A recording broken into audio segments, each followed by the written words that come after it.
Welcome to the Whiskey Explorer. Thanks so much for tuning in for another review, guys. And if this is your first time on the channel, if you could please do us a quick favor, hit that subscribe button, hit the like button, leave us a comment down below, let us know what you think about this bourbon, and we'll get the conversation continued at the Whiskey Explorer.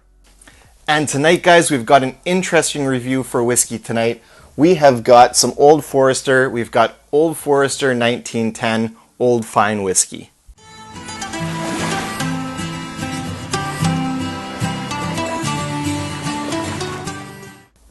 Alright guys, so this Old Forester 1910 is part of the Old Forester Whiskey Row series, which kind of celebrates the early exploits of Old Forester, especially during Prohibition era.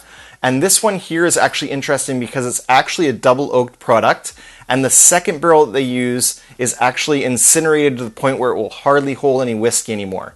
So Old Forester kind of has this proprietary process where they char the heck out of the barrel. The barrel is barely holding together, and they basically use that very heavily toasted barrel to do this second kind of, I won't even say maturation. I don't know how long it's in that second barrel for. I'm guessing around 6 months, but sort of that secondary barreling is a highly charred barrel.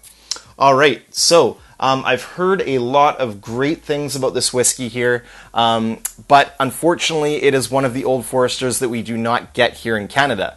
So you guys will notice here there's a small bottle of it here. This was the only way that we could get a hold of it here in Canada, was through a gift pack with the 3 bottles, and so my friend Kyle was lucky to get one as a gift, and so he loaned me some of the bottles there to review some of the expressions. And this one here is coming in at 93 proof, or 46.5% alcohol by volume. All right, so let's take a look at the color in the glass just before we get started on the main meat and potatoes of the review. So having a look at the color in the glass here, we can see this is a very dark bourbon.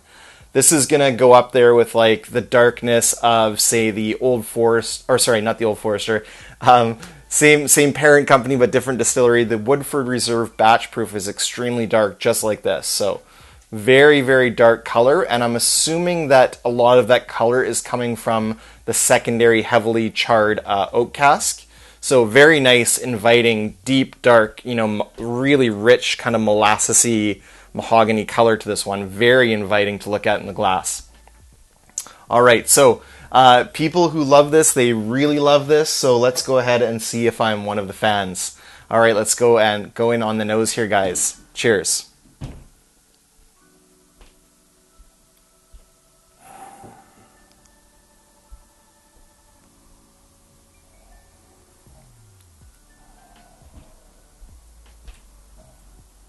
So wonderful nose on this one. You get lots of deep dark cherry mixed in with creamy vanilla, sort of like vanilla ice cream. Then there's a very nice prominent sweet oak note. So I'm not sure exactly how long it goes into that secondary barrel for. I'm guessing at least 6 months. But Brown-Forman and specifically Old Forester does use those heat-cycled warehouses, so we could be getting some advantages from that accelerated aging process. So it's smelling like an old kind of mature whiskey, which is awesome. And maybe that's how it gets the name here of Old Fine Whiskey. So yeah, let's go ahead and give you guys some notes on the nose here. So yeah, again, it's that deep dark cherry. It's almost like a cherry cola. I get some cola notes coming through. Then a really prominent sweet oak note. I actually love that sweet oak note. Just love to find that in bourbon. It's a nice kind of smoky note to it. Not mesquite or anything like that. It's just really like oak smoke. Like rich, kind of deep oak and smokiness, and a lot of sweetness as well. So brown sugar and molasses, caramel, all kind of playing and intertwining here. Fantastic nose. That is a dynamite nose that I think you could nose all night if you wanted to. But I need to go in for a taste here, guys. So on the palate, cheers.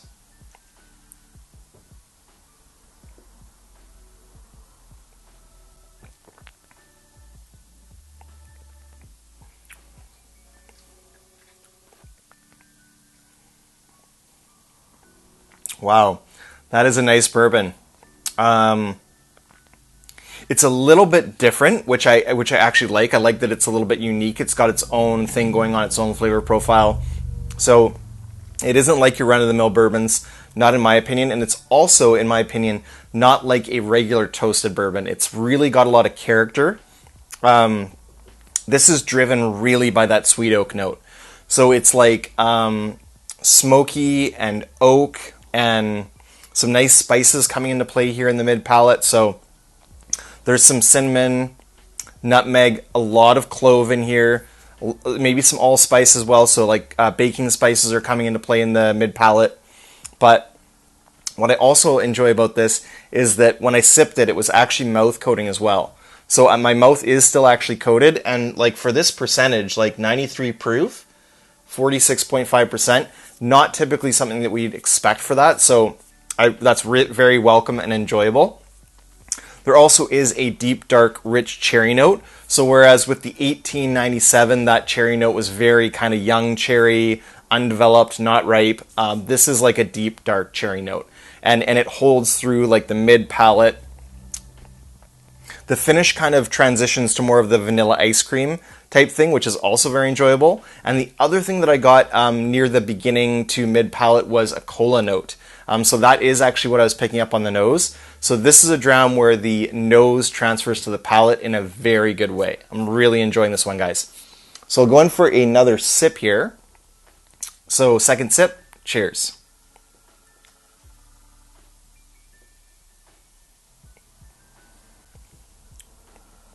I would say this is an awesome bourbon experience. Again, it's got its own thing going on. I can't really grasp or put my finger on exactly what's going on in the very beginning of the palate. I just know that I really like it.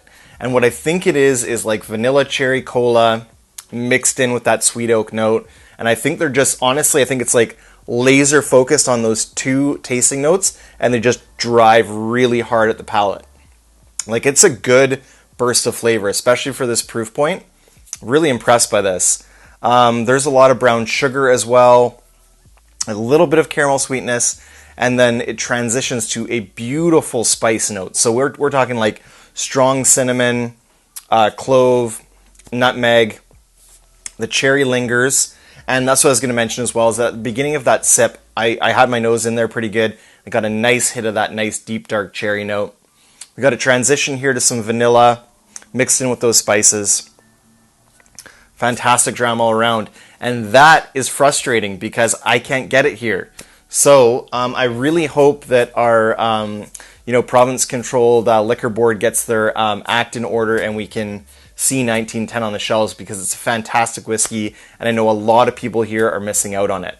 So guys, that gets my recommend. For sure, check out the 1910 from Old Forester. A really unique character and profile to this one. Highly recommend picking it up.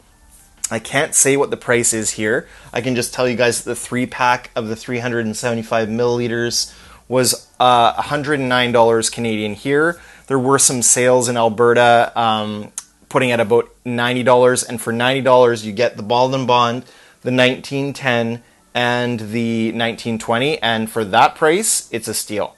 So if you see it out there and you're in Canada, I would pick it up at $90 for sure. Alright guys, and just before we close out this review, there's something very popular to do, and that is to create the 1915. So the 1915 is created by adding the Old Forester 1920 to the Old Forester 1910, of course giving you 1915. So apparently what this does is it kind of gives you the best of both worlds. I know for this one I didn't do a separate tasting of the 1920, but let's just go ahead and add a little bit to this. And of course my proportions are not going to be scientific, but you can be if you want. So typically you would add a ½ ounce and a ½ ounce, or an ounce and an ounce, just kind of depends on what you're doing. But I'm eyeballing it there and I think I did a pretty good job. So let's just check out what this 1915 craze is all about. I know that like in the bourbon communities it gets pretty crazy. Like people will actually create labels and everything for this, so it's kind of cool. So yeah, let's go in for a nose on the 1915. Cheers. Okay, interesting. It's Guys, this is really interesting. I got like a herbaceous note, like really like herbs, like what kind though? Maybe rosemary.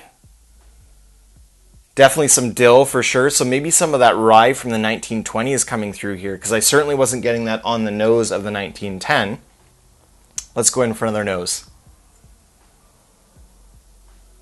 So I would say, if anything, this slightly intensifies that cherry note, the deep dark cherry note.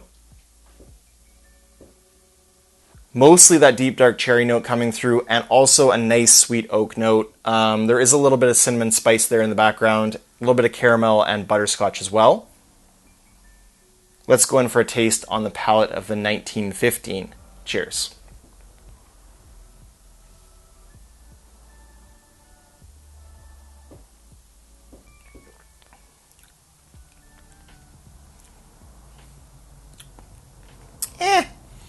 I don't know about that one, guys.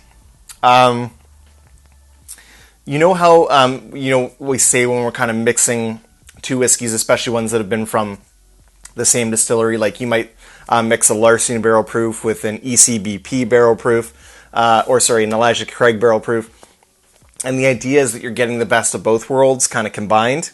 In this case, I think it separates them, and in my opinion, kind of messes with the flavor profile of both, and I'm not getting a super great experience here.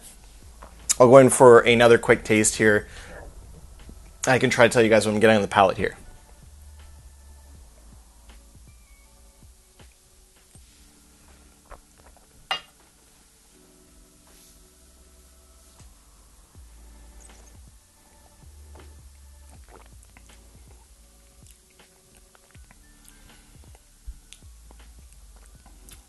So I would say, mixing those two drams together, the 1920 is quite a bit of a higher proof. It's at 115 proof. It's a little bit of a warmer, hotter experience, but you're also getting much more of the deep, dark cherry and vanilla coming in here. But unfortunately, you lose that vanilla cola note, you lose the sweet oak note, and I would say you lose the cinnamon note as well. So for me, this is don't make the 1915. But hey, I'm all about experimenting with whiskey, so you guys should try it just to try it. So thanks so much for joining me for a little bit of an extended review tonight, guys. Until the next time, may your sails be full and your drams be fuller. Cheers.